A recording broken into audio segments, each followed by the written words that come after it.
기도하겠습니다. 하나님, 오늘도 우리에게 예비하신 은혜로 함께 하시며 우리를 인도해 주심에 감사를 드리며 우리의 몸과 마음과 함께 예물을 드립니다. 주여, 우리를 기뻐 받아주시고 우리가 하나님께 더 기뻐하시는 자리, 하나님의 이름을 높이는 자리 언제나 거하게 하옵소서. 연약한 영혼들을 위해 구제의 예물을 드립니다. 연약한 영혼들이 하나님의 은혜 안에 살아가게 하여 주옵시고 그들에게도 하나님의 복음이 전해지게 하시고 또한 우리에게는 예물을 드는 손길에게 백배의 축복으로 함께하여 주옵소서. 범사에 감사하는 모든 영혼들의 기도를 들으사 그들의 담 속에 언제나 감사가 넘치게 하옵소서. 하나님의 나라를 위해 예물을 드립니다. 주의 나라가 이루어질 때 하나님께서 함께하여 주셔서 날마다 그 나라가 확장되고 예물을 드린 손길 위에 이른 삶의 영향력도 커지게 하옵소서. 하나님의 전을 위해 예물을 드렸사오니 주의 전이 이루어지는 그날 각 사람의 가정에 평강이 임하되 이 땅 가운데 하나님이 예비하신 은혜로 쌓을 복을 쌓을 것이 없도록 부어 주옵소서. 하나님의 것을 구별하여 하나님께 드립니다. 약속하신 대로 하늘 창고에 문 열어 복내려 주옵시고 그가 수고한 모든 수고의 대가를 온전히 누리게 하옵소서. 주께서 예물을 기뻐 받아 주신 믿음의 우리 주 예수 그리스도 이름으로 기도드리옵나이다. 아멘.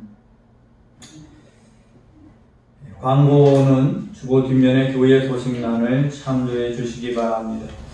정기 재직회는 서면복으로 대체하겠습니다. 재직분들은 보고 재정 4월까지 재정보고 내용을 나눠드릴 테니까 받아가시면 되고요.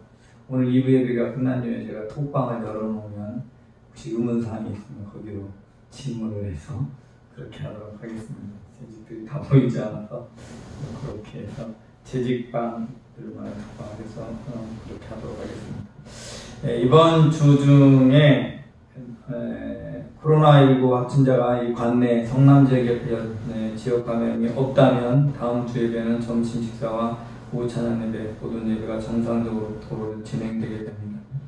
교회 학교까지 다 진행될 수 있습니다. 그러니까 제가 금요일에 광고를 다시 드리겠습니다. 그 이전까지는 다음 주 예배는 성남 지역에 확진자가 생기지 않으면 예배를 다 드린다, 이렇게 알고 계시면 되겠습니다. 그리고 나머지 광고는 주보를 참조해 주시고요. 혹시 6월부터 셀 모임 시작하는데 그 이전에 셀 단합 모임을 언제든지 가지시면 가능하면 야외에서 가지시기 바랍니다. 그렇게 해서 하시고 마스크 잘 착용하시고 그렇게 하시면 되겠습니다. 하나님께서 우리에게 주시는 하나님의 말씀은 에스겔서 17장 1절로 24절입니다.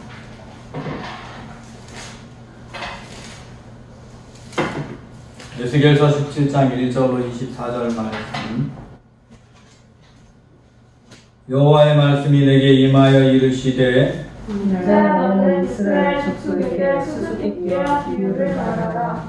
여호와께서 이같이 말씀하여 이르시되 색깔이 화려하고 날개가 크고 깃이 길고 털이 숱한 큰 독수리가 레바논에 이르러 백향목 높은 가지를 꺾되 유명한 가지를 꺾어가지고 장사하는 바다에 이르러 상문의 성읍에 두고 또 그 땅의 종자를 꺾어 옥토에 심되 수양버들 가지처럼 큰 물가에 심더니 그것이 자라며 커져서 맺지 아니한 포도나무 곧 붉은 가지와 가는 가지가 난 포도나무가 되며 그 가지는 독수리를 향하였고 그 뿌리는 독수리 아래에 있었더라. 또 날개가 크고 털이 많은 큰 독수리 하나가 있었는데 그 포도나무가 이 독수리에게 물을 받으려고 그 심어진 두둑에서 그를 향하여 뿌리가 뻗고 가지가 퍼졌도다. 그 포도나무를 큰 물가와 옥토에 심은 것은 가지를 내고 열매를 맺어서 아름다운 포도나무를 이루게 하였습니다. 너는 이르기를 주 여호와의 말씀에 그 나무가 능히 번성하겠느냐? 이 독수리가 어찌 그 뿌리를 빼고 열매를 따며 그 나무가 시들게 하지 아니하겠으며 그 연한 잎 바르게 하지 아니하겠느냐. 많은 백성이나 강한 팔이 아니라도 그 뿌리를 뽑으리라. 어찌하여 그것이 심어졌으나 강성하겠느냐. 동품에 부딪힐 때 아주 마르게 하지 아니하겠느냐. 그 작은 두둑에서 마르지 않으셨다. 여호와의 말씀이 또 내게 임하여 이르시되 너는 반역하는 족속에게 묻기를 너희가 이 비유를 깨닫지 못하겠느냐 하고 그들에게 말하기를 바벨론 왕이 예루살렘에 이르러 왕과 고관을 사는 자가 바벨론 자기에게로 끌어가고 그 왕족 중에서 하나를 택하여 언약을 세우고 그에게 맹세하게 하고 또 그 땅의 능한 자를 옮겨갔으니 이는 나라를 낮추어 스스로 서지 못하고 그 언약을 지켜야 능히 서게 하려 하였음이거늘. 그가 사절을 애굽에 보내 말과 군대를 구함으로 바벨론 왕을 배반하였으니 형통하겠느냐. 이런 일을 당한 자가 피하겠느냐. 언약을 배반하고야 피하겠느냐. 주 여호와의 말씀입니다. 내가 나의 삶을 두고 맹세하노니 바벨론 왕이 그를 왕으로 세웠거늘 그가 맹세를 저버리고 언약을 변환하는즉 그 왕이 거주하는 곳 바벨론에서 왕과 함께 있다가 죽을 것이라. 대적이 토성을 쌓고 사다리를 세우고 많은 사람을 멸절하려 할 때에 바로가 그 큰 군대와 많은 무리로도 그 전쟁에 그를 도와주지 못하리라. 그가 이미 손을 내밀어 언약하였거늘 맹세를 하신 여겨 언약을 배반하고 이 모든 열의 말씀을 피하지 못하리라. 그러므로 주 여호와의 말씀이니라. 내가 나의 삶을 두고 맹세하노니 그가 내 맹세를 어찐 여기고 내 언약을 배반하였은즉 내가 그 죄를 그 머리에 돌리되 그 위에 내 그물을 치며 내 얼무에 걸리게 하여 끌고 울고 발로 가서 나를 반역한 그 반역을 거기에서 심판할지며 그 모든 군대에서 도망한 자들은 다 칼에 엎드려질 것이요 그 남은 자는 사방으로 흩어지리니 나 여호와가 이것을 말한 줄을 너희가 알리라. 주 여호와께서 이같이 말씀하시되 내가 백향의 꼭대기에서 높은 가지를 꺾어다가 씌우리라. 내가 그 높은 새 가지에서 너희가 앉아서 꺾고 너도 소재수 성천에 심되 이스라엘 높은 산에 심으리니 그 가지가 무성하고 열매를 맺어서 아름다운 백향목이 될 것이요 각종 새가 그 아래에 깃들일 것이며 그 가지가 그늘에 살리라. 그들은 모든 나무가 나를 여호와는 높은 나무를 낮추고 낮은 나무를 높이며 푸른 나무를 말리고 마른 나무를 무성하게 하는 줄을 알리라. 나 여호와의 말을 들으리라. 아멘. 오늘 본문은 비유의 말씀으로 시작이 됩니다. 에스겔 선지자를 통해서 하나님께서 비유의 말씀을 하시는데 도대체 이 비유의 말씀은 어떤 의미를 가지고 있을까? 왜 이런 비유를 하고 있을까? 이 비유의 내용을 잘 생각해 가시면서 이 비유를 통해서 우리에게 주시는 하나님의 말씀을 저와 여러분이 함께 들을 수 있기를 바랍니다. 오늘 본문은 이렇게 시작이 됩니다. 인자야 너는 이스라엘 족속에게 수수께끼와 비유를 말하라 라고 말씀하시고 이 비유를 말하게 하는데 여호와께서 왜 이렇게 말씀하시되 색깔이 화려하고 날개가 크고 깃이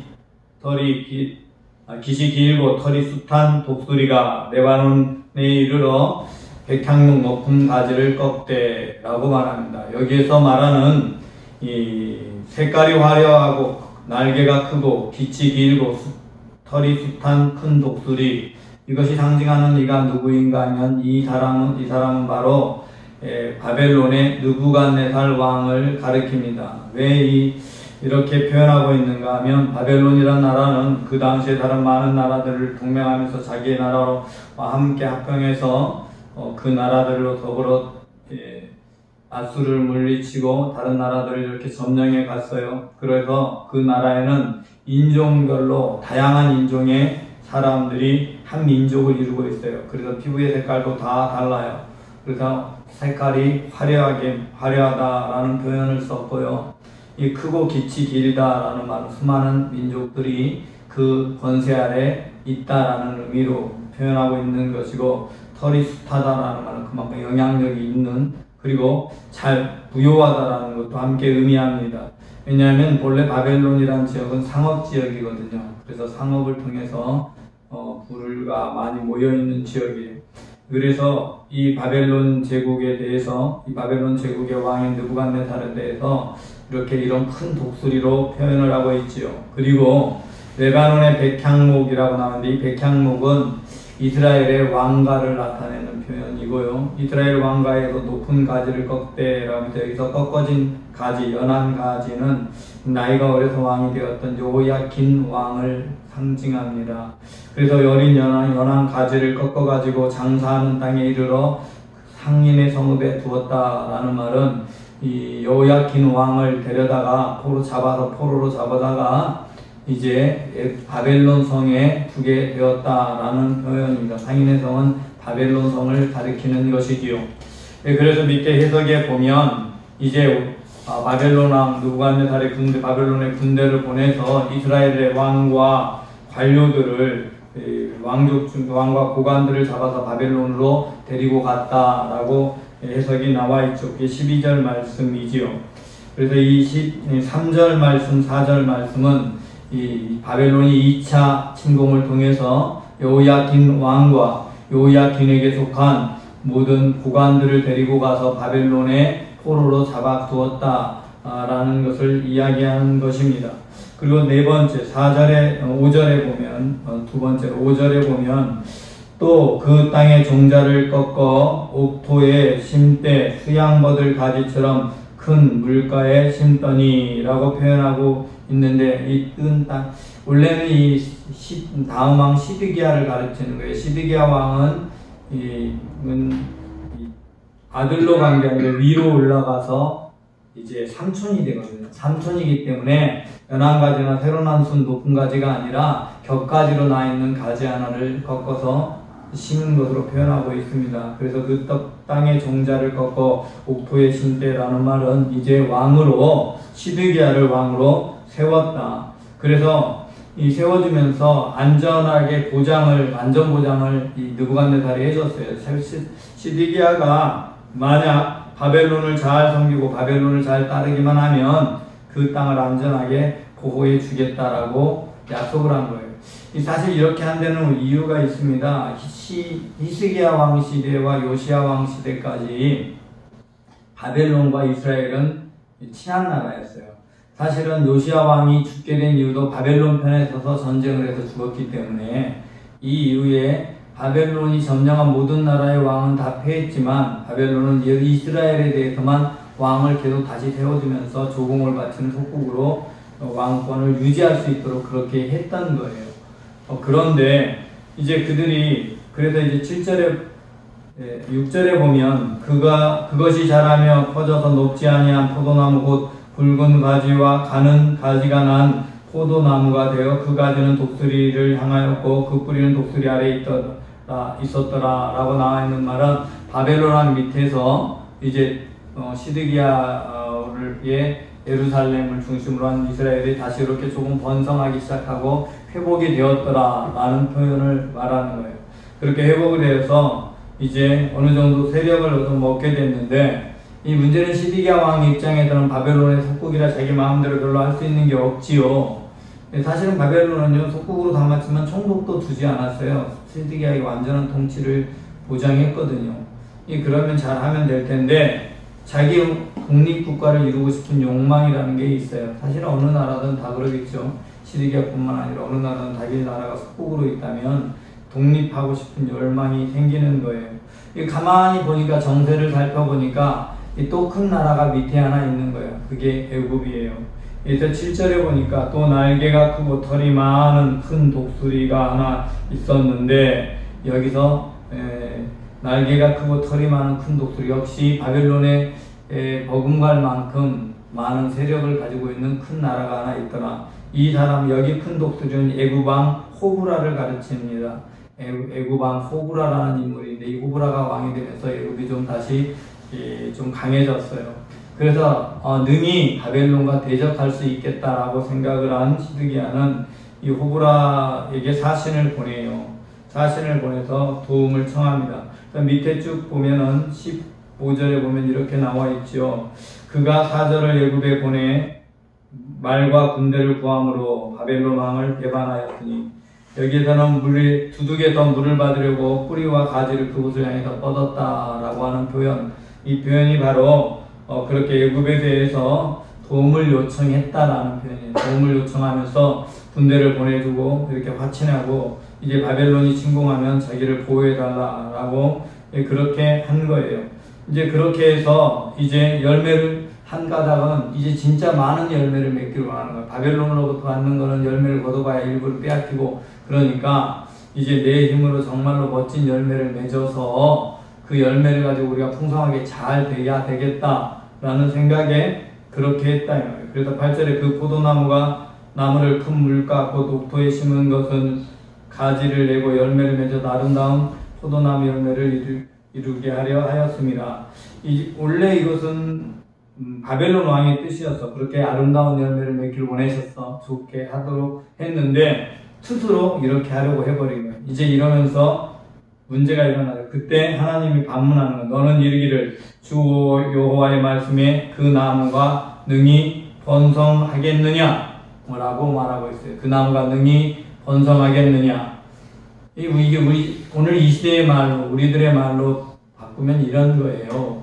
이제 여러분이 어떠하든 이 생각 상황과 환경이 어떠하든 그 환경 속에서 우리가 살아가는 동안에 내가 지켜야 될 내 자리가 있고 본분이 있는데, 가만히 내 자리에서 열심히 일하고 살아가다 보니까 가만히 보니까 이 하나님께 구하고 하나님의 뜻 안에 그냥 살아가면 되는데, 하나님이 준 내 자리가 좀 작고 초라해.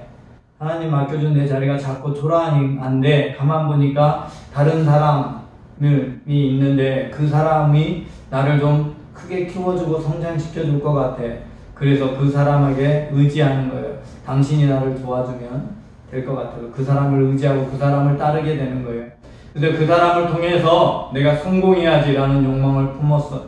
그랬을 때 네가 성공할 수 있겠느냐라고 하나님께서 우리에게 반문하는 거예요. 장사를 하는데 이 장사에 도움이 될 만한 사람이 저기 보인단 말이에요. 하나님께 기도하고 하나님을 의지하는 것보다는 그게 더 나은 것 같아요. 그래서 거기에 더 열중을 하게 되는 거야. 하나님의 말을 듣는 것보다는 이 사람의 말을 더 듣는 거야. 그랬더니 그렇게 하니까 하나님이 묻는 거예요. 그렇게 해서 네가 번성하겠느냐? 라고 말합니다. 그러면서 5절에, 아니 9절 그 다음 부분에 이 독수리가 어찌 그 뿌리를 빼고 열매를 따며 그 나무를 시들게 하지 아니하겠으며 그 연한 잎사귀가 마르지게 하지 아니하겠느냐? 많은 백성이나 강한 딸이 아니라도 그 뿌리를 뽑으리라.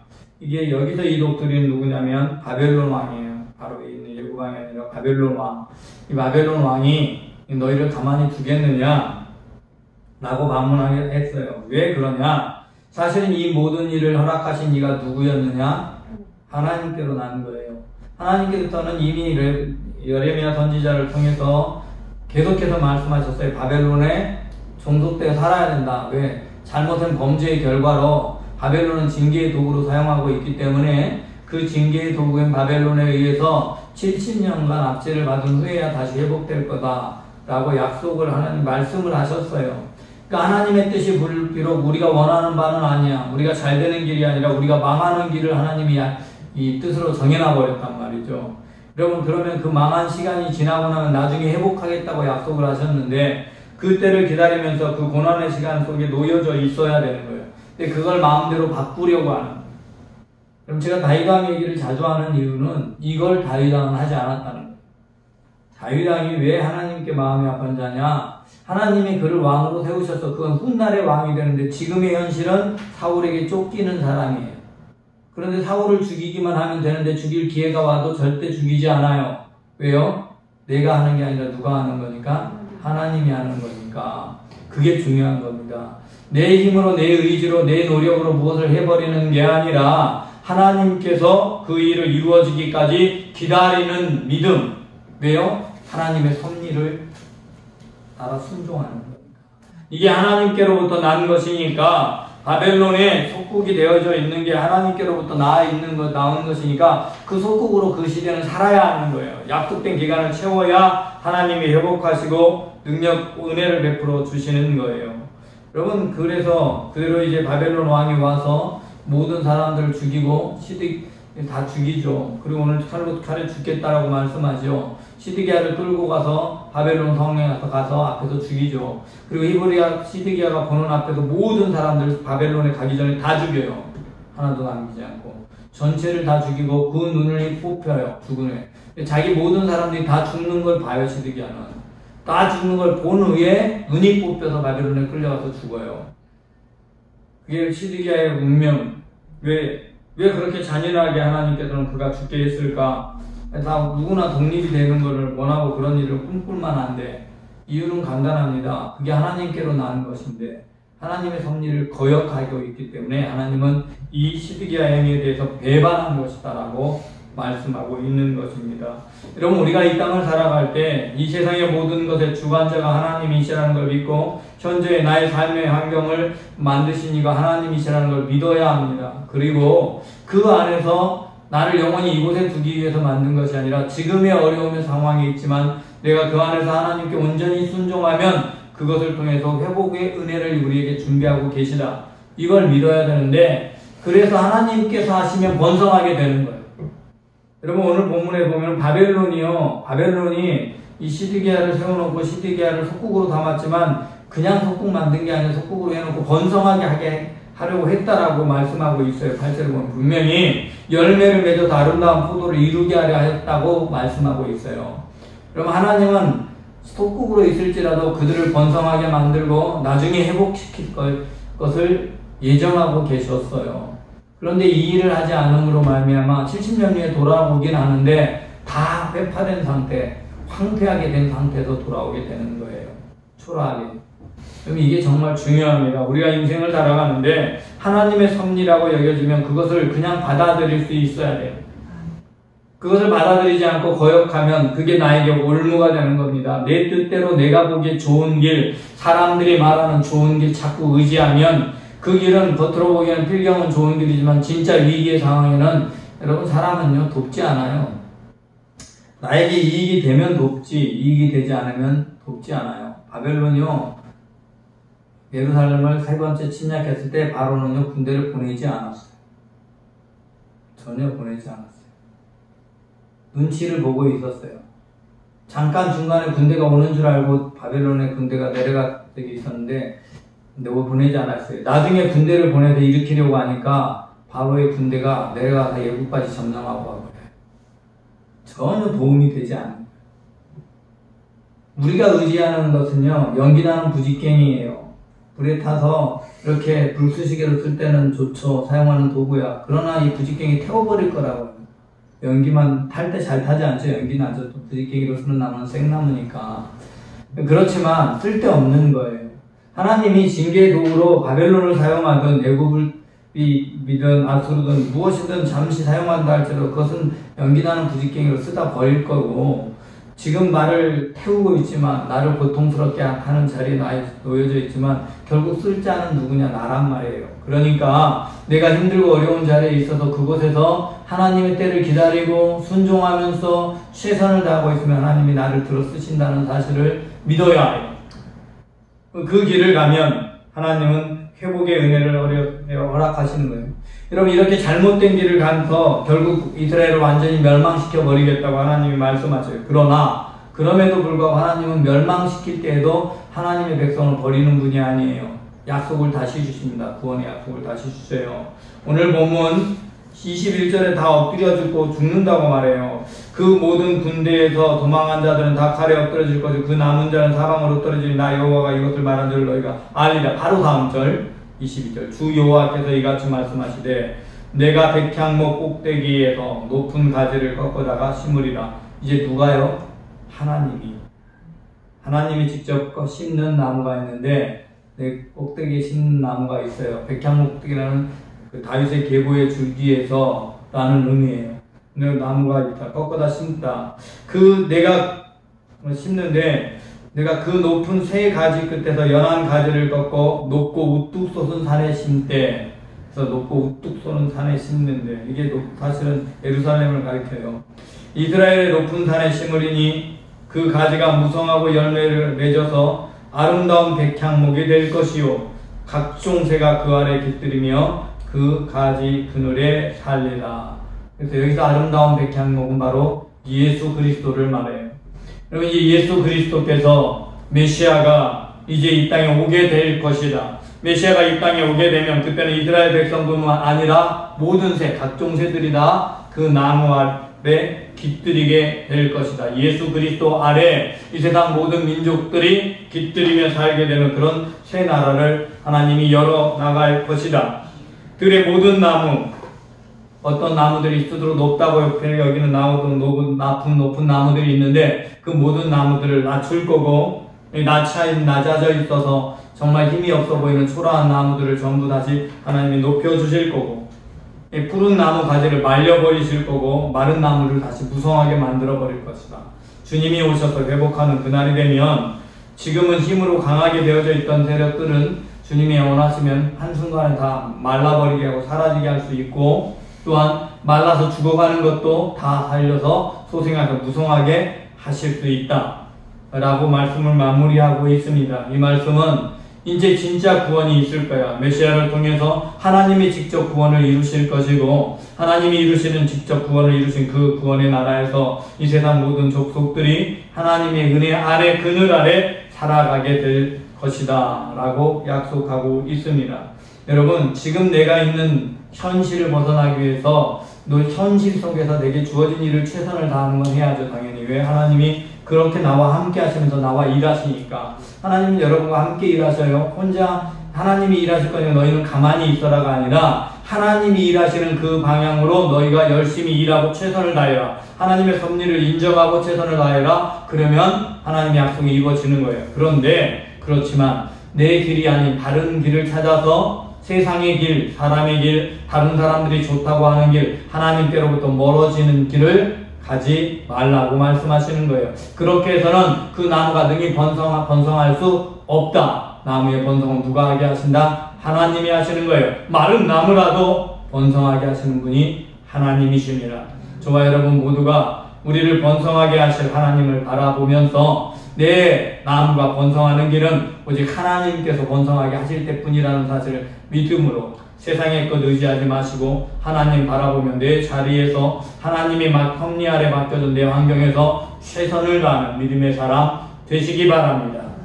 하나님, 오늘도 주님이 주신 귀한 은혜 안에 최선을 다해 살아가는 하나님의 백성, 하나님께서 우리를 통해서 이루실 놀라운 섭리를 이루고 체험하는 하나님의 자녀가 되게 하여 주시옵소서. 주께서 능력과 권능의 손으로 우리를 만나 주시길 소망하며 우리를 구원하신 구주 예수 그리스도 이름으로 기도드리옵나이다.